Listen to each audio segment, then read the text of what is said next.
The Galactic Council chamber was vast, glowing with golden light. Filled with banners of 100 alien empires, the rulers of the stars sat in pride, each one believing they were the guardians of order. They had defeated many enemies before, and they thought no new species could surprise them. At the center, the council speaker raised his long arms and spoke with calm pride. "Brothers and sisters of the stars, today we speak of Earth, a small world of chaos," he said.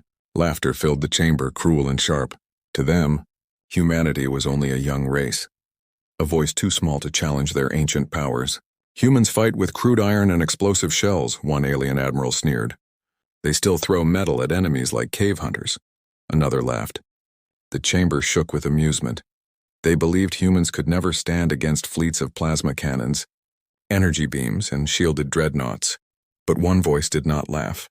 Admiral Corvin, scarred from decades of war, leaned forward, his eyes narrow. He had seen something others had not. A report hidden deep in military files, a report of railguns, massive weapons that hurled metal rods faster than light itself. Corvin's voice cut through the laughter. "Do not mock too soon," he said, "for a railgun is not a toy. It is a storm."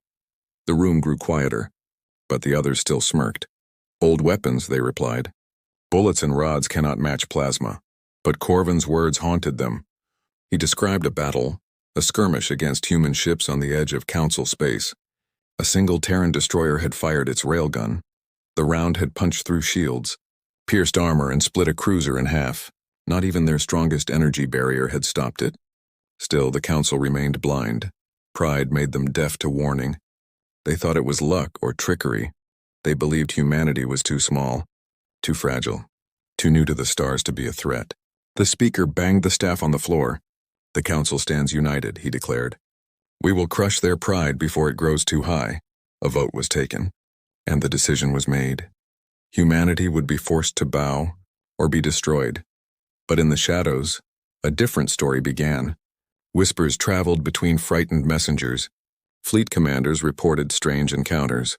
Alien ships destroyed not by plasma or missiles, but by invisible strikes that came at impossible speed. One commander, pale and shaken, told his tale before the council. "We saw their railguns fire," he whispered. "Metal rods glowing with fury, crossing the void faster than thought." He paused, shaking. "It was like thunder in space, a single strike. And our dreadnought split apart." The council chamber turned silent. No one laughed this time. But still, their arrogance held. "They have railguns." "Yes," said the speaker, "but what else? What could they possibly do beyond that?" Outside the chamber, fleets gathered. Alien warlords prepared to march. They thought this war would be quick. They thought humanity would fall like so many before. But deep on Earth, in secret bases beneath mountains, human engineers worked night and day. Their railguns were only the first step. Another project was hidden, something that no alien mind could imagine: teleportation. Yet no one in the galaxy knew. No one suspected. The council laughed at railguns and mocked humanity. But they had already stepped onto a path of fire, and the humans were ready to burn away their pride. The silent gathering ended with cheers of arrogance. The council raised their voices in victory before the war even began. But far across the stars, in silence and steel, the humans prepared their answer. And when it came, the galaxy would never forget. The railgun storm. The first shot was heard across the stars. It came from a Terran warship hidden in the shadows of a dead moon. A single railgun slug tore through the void. It struck an alien battleship, one of the Council's finest. The mighty vessel did not explode, it shattered. Metal ripped apart, flames burst in silence, and the crew's screams never reached space. For the first time, the Council fleets paused. They had seen missiles before. They had seen plasma before, but this was different. No warning, no glowing energy. No chance to deflect, just raw kinetic fury. Faster than thought, faster than shields, it was death in silence. Admiral Corvin watched from his flagship. His scales prickled as he realized the truth. "The humans are not primitive," he whispered. "They are predators who waited in silence." The war escalated in days. Human fleets emerged from hidden colonies. Railguns fired like thunder. Each shot was like a mountain launched at impossible speed. Council dreadnoughts, ships that ruled the galaxy for centuries, fell in minutes. Alien crews panicked, shields flickered useless. Armor that once resisted energy beams split apart like glass. "Impossible," shouted council admirals. "They are only humans. They cannot do this." But humans could, and they did.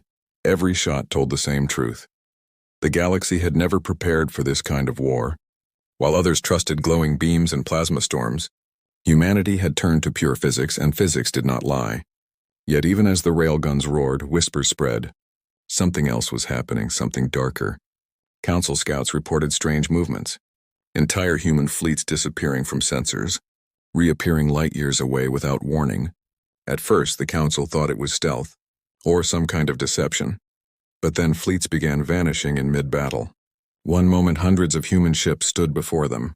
The next moment they were gone, and in the same instant, explosions tore open Council supply lines across the galaxy.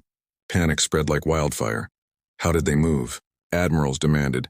No engines could cross space like that. But the truth was locked inside Earth's hidden labs. Teleportation was no longer a dream, it was a weapon. And the galaxy had no defense against it. In one battle above the mining world of Threxus, the Council gathered 300 warships. They were certain they would crush the humans with numbers. The human fleet waited in silence. Then the railguns fired.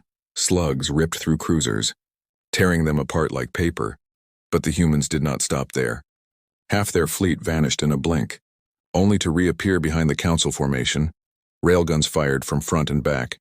Alien ships twisted in panic. No one knew where to aim.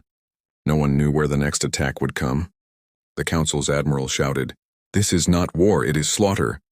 His words carried fear, a fear that spread across every channel. On alien worlds, citizens whispered of the Terrans. They called them Deathworlders. A species too stubborn to die, too clever to be contained. First they built weapons no one could block, the whispers said. Then they bent space itself.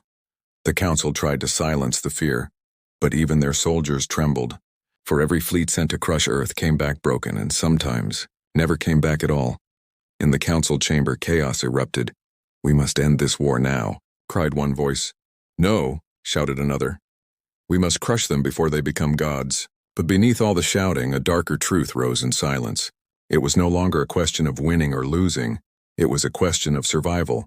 Admiral Corvin stood, his voice low but strong. "You mock them still," he growled, "but I tell you this, if railguns were only the beginning, then teleporters are the end of us." The chamber grew silent. For deep inside, even the proudest rulers now felt the weight of those words. Across the stars, humanity continued to strike. They did not seek thrones, they did not seek crowns. They fought with precision, with fury, with purpose. Each railgun shot was a warning. Each teleportation jump was a promise. The Council had thought themselves eternal. But eternity was cracking, and the storm had only just begun. Whispers of the impossible. The war should have been simple. The Council had numbers, the Council had ancient fleets. They believed humans would break in weeks. But weeks turned into months, and still Terran ships struck again and again.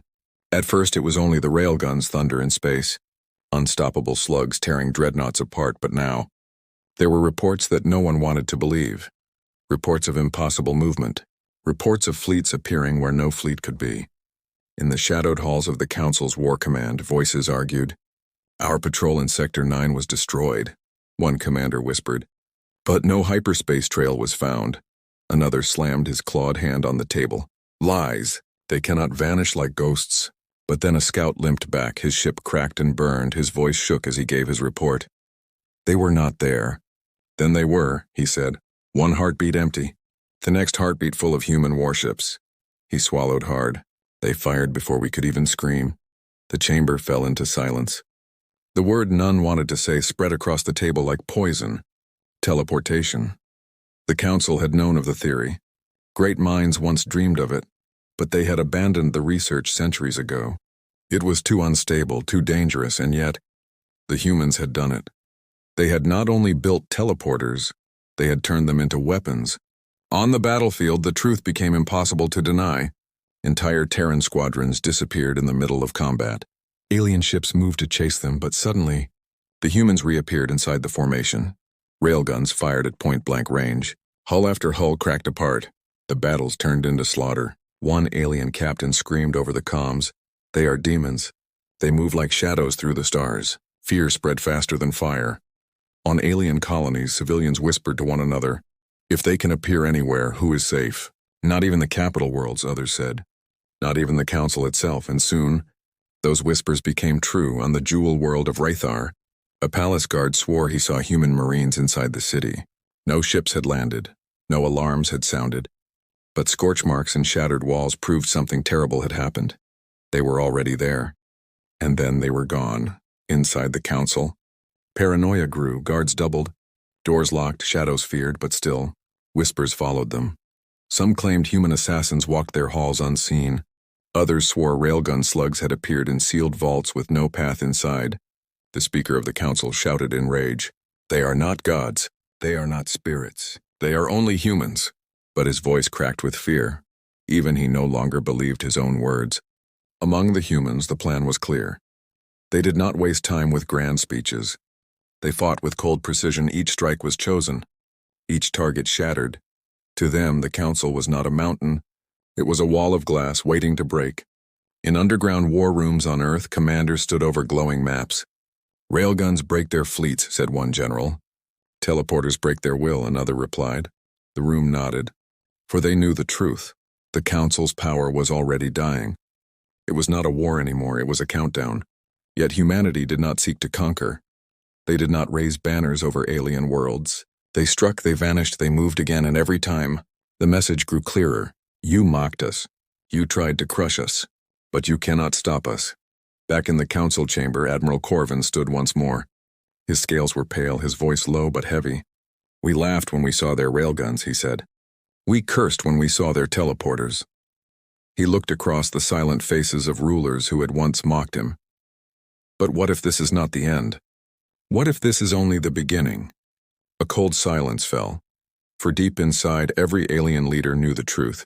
The humans had already crossed lines the galaxy thought impossible, and if they had done it once, they would do it again in the dark of space. A Terran fleet drifted silent. The railguns were loaded, the teleporters charged. A single order would unleash them once more, and somewhere across the stars, alien rulers trembled, because they no longer asked if the humans would strike. They only asked when. The pride of the council falls. The council was desperate. They gathered the largest fleet the galaxy had ever seen. 1,000 warships, dreadnoughts older than human history, carriers that blocked out suns, cruisers that had ruled for centuries. They called it the pride of the council. It was their last hope, their final answer to humanity. The speaker stood before the admirals. "This ends today," he declared, his voice filled with forced strength. "We will crush them, railguns or not. Teleporters or not. The council will not bow to a child race." Admiral Corvin said nothing. He looked at the fleet gathered in orbit. So vast, so bright, so powerful. Yet deep inside, he felt a cold truth. Power meant nothing if it faced something beyond reason. The pride of the council moved into Terran space. Every star system shook with their arrival. Alien voices cheered across the empire. "This is our moment. Humanity will burn." But the humans were already waiting, not with speeches, not with fear, but with silence in the black void of space. Terran warships floated like shadows, railguns loaded, teleporters humming with unseen power. Every crewman silent, every eye fixed forward. They were not many, perhaps only 200 ships, but they were ready to fight an empire. The battle began with light. The council unleashed plasma storms, beams of fire cutting across the void. Worlds trembled as the blast passed by. But before their shots landed, the humans were gone. Entire fleets blinked out. One heartbeat empty, the next heartbeat full. They reappeared inside the council's formation. Railguns firing point blank. Dreadnoughts cracked apart. Cruisers split open. Carriers vanished into fire. Alien voices screamed over comms. "They are inside our shields. They move faster than thought. Fire everywhere. Fire at everything." But panic only fed chaos. Council ships fired blindly in their madness. They struck their own vessels. The formation broke, order collapsed, and the Terran railguns roared louder than ever before. Admiral Corvin watched the slaughter. His claws dug into the command rail all around him. The pride of the council, the Empire's glory, was burning. He whispered the words no one else dared to say. "It is over." On the battlefield, teleporters split the laws of space. Human ships appeared behind every line, above every flagship. Even the Council's most guarded battleships were not safe. One by one, their command vessels shattered. Railgun slugs tore through command bridges. Admirals died before they even knew where the shot came from. The humans moved with precision. Strike, vanish, reappear. Strike again. It was not a battle, it was a storm. And storms did not ask for mercy. At the heart of the Pride stood the Council's flagship. A ship so vast it carried its own cities. It had survived 100 wars it had never lost, but today, railgun slugs hammered its hull. Teleporting Terran Marines appeared inside its corridors. The sound of boots echoed in halls where only rulers once walked. Inside the throne chamber, alien guards raised their weapons. But the humans were faster. Silent, cold, unshaken. The Council's leaders saw them face to face for the first time. Eyes like fire, voices steady. "You called us weak," one human said. "You mocked our weapons," another added. "Now, you will remember us." The chamber shook as explosions tore through the flagship. Flames burst behind golden walls. The rulers of the Council, once untouchable, now trembled before those they had laughed at. Across the galaxy, alien citizens watched the live feeds. They saw their greatest fleet fall in hours. They saw their leaders bow in fear. And they whispered the words that spread like thunder. The Council's pride has fallen. When the battle ended, the void was silent. Wreckage floated where once 1,000 ships stood. Only Terran warships moved among the ruins. Slow, steady, victorious, humanity did not cheer. They did not raise flags or sing songs. They simply moved on. For to them this was not conquest. It was survival, it was justice. Admiral Corvin, alive but broken, sent one final message to the Council chamber. His voice cracked, filled with despair. "We are not fighting humans anymore," he said. "We are fighting the impossible. We are fighting the future, and the future belongs to them." The message ended, and with it the last piece of the Council's pride. The new age of humanity, the pride of the Council was gone. Wreckage floated in the void. Silent monuments to arrogance. The galaxy had watched the Council fall. Every screen, every channel, every world carried the truth. The rulers who once mocked humanity were broken, and the humans stood unchallenged. But humanity did not celebrate. There were no grand parades, no crowns claimed. The Terran fleets drifted through the ruins in silence. Crews worked with calm discipline, for they knew the war was not about thrones. It was about survival. It was about respect. Across the alien worlds, fear and wonder mixed. Citizens who once laughed at Earth now whispered new names. Deathworlders, Stormbringers, the Ghost Fleet. Children asked their parents, "Are the humans monsters?" And their parents shook their heads. "No," they said. "The monsters are the ones who forced them to fight." In the Council chamber, silence ruled. The surviving rulers gathered with trembling hands. Some demanded peace, some demanded revenge, but all of them knew the truth. The Council was no longer the heart of power. It was a broken shadow, and standing above that shadow was Earth. A young world no longer ignored. A voice that could not be silenced. Human leaders did not threaten. They did not demand tribute. Instead, a single message was broadcast across the stars. A voice steady, calm, unshaken. "We do not seek empires. We do not seek thrones. But we will never bow." The words echoed across every world, simple but heavier than war itself. For in those words the galaxy heard the truth. Humanity had no master, and would never accept one, but whispers of fear still spread. "If they can teleport fleets," aliens said. "If they can strike anywhere, anytime, what will they do next?" Some feared Earth would conquer the stars. Others hoped Earth would lead them into a new age. And deep inside, all knew the same truth. The galaxy had changed forever. On Earth, in underground war rooms, commanders stood silent. They looked at the glowing maps of shattered fleets. And one general finally spoke. "The war is done," he said, "but the future has only begun." Scientists who built the railguns now looked to the teleporters, and those who built the teleporters whispered of even greater projects. Things beyond imagination. Things that would once again change the galaxy. For humanity never stopped building, never stopped pushing. Admiral Corvin, scarred and weary, walked alone on his ship. He had once laughed at humans. He had once believed them weak, but now he bowed his head in silence. "To fight them is to fight the inevitable," he whispered. "They are the storm, and storms do not kneel." The galaxy would never forget the order of events. First came the railguns, silent thunder that split fleets apart. Then came the teleporters, ghost strikes that shattered empires, and then came the silence. A silence where all voices agreed. The age of the Council had ended, and the age of humanity had begun, but humanity did not roar in triumph. They stood watchful, patient, waiting, for they knew the stars still held dangers, and the galaxy still held enemies, but now, those enemies would think twice. They would remember the storm. They would remember the Council's pride breaking into fire, and somewhere in the black of space, a whisper spread like lightning. If this is what humans can do now, what will they become tomorrow?